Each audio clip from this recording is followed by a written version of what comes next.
ยวแต่เฮาผู้เสพผู้สาวบ่เอาตาแลบ่คิดบ่กลัวเก่งข้ามไปจะปะนางข่อยก็แล้วแต่ไปเว้าข่อยก็บ่แค่ก็สร้างเธอแม่สิอยู่ไปวันๆบ่คิดไปฝันหาลูกหาเมียอยู่แบบนี้แสนสบายอยู่แบบนี้แสนสบายสภาพร่างกายยังสดบ่เสียกำลังบ่เคยอ่อนเพลียอาบุตรมีเคียก็ยังใส่ได้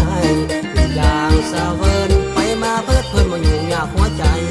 มีเมียมันต้องห่วงใยเสียอันใดบ่ธรรมดาเห็นหมู่ผ่านมาถึกแต่เมียคุม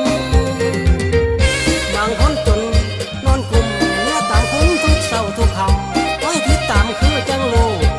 เดี๋ยวที่อยู่บ่เศร้าบ่กล้าบ่ก้าวสาวมานอนเที่ยวขออยู่คนเดียวสบายพื้นขออยู่คนเดียวสบายแล้วสบายแล้วขอบอกความซื่อหากมีบุญวาสนาสิเอาเมียเทวดามาเป็นคู่ค้าให้ได้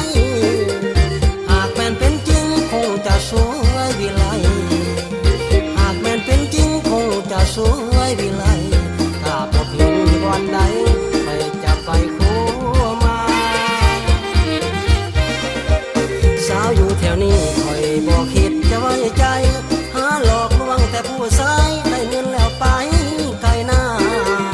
เกิดมาซะเดียวขอเลือกเอาเมียสาวเทวดาเกิดมาซะเดียวขอเลือกเอาเมียสาวเทวดาถ้าบ่ได้สมปรารถนาสิขออำลาเข้าบวชไปเลยเห็นผู้ใดมาเยอะมาเป็นกะเทยคอยบ่ได้ใจถอยแต่จัญญาเฮามีเหียบหอยเหียบหมดเหียบหอยเหียบหอยใจคอยบ่ว่ายังบ่นายได้สั่งคนเขาว่าพื้นแข็งแห้งทุกคืนบ่เคยยามยังแข็งทุกคืนบ่เคยยาม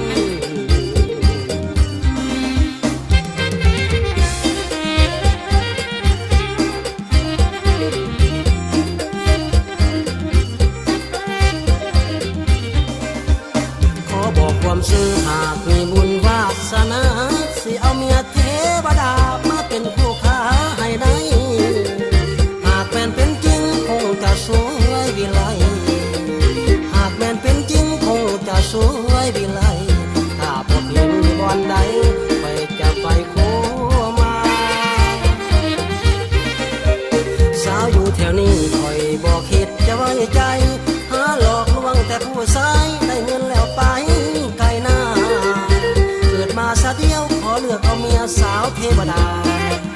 เกิดมาซะเดียวขอเลือกเอาเมียสาวเทวดาถ้าบ่ได้สมปรารถนา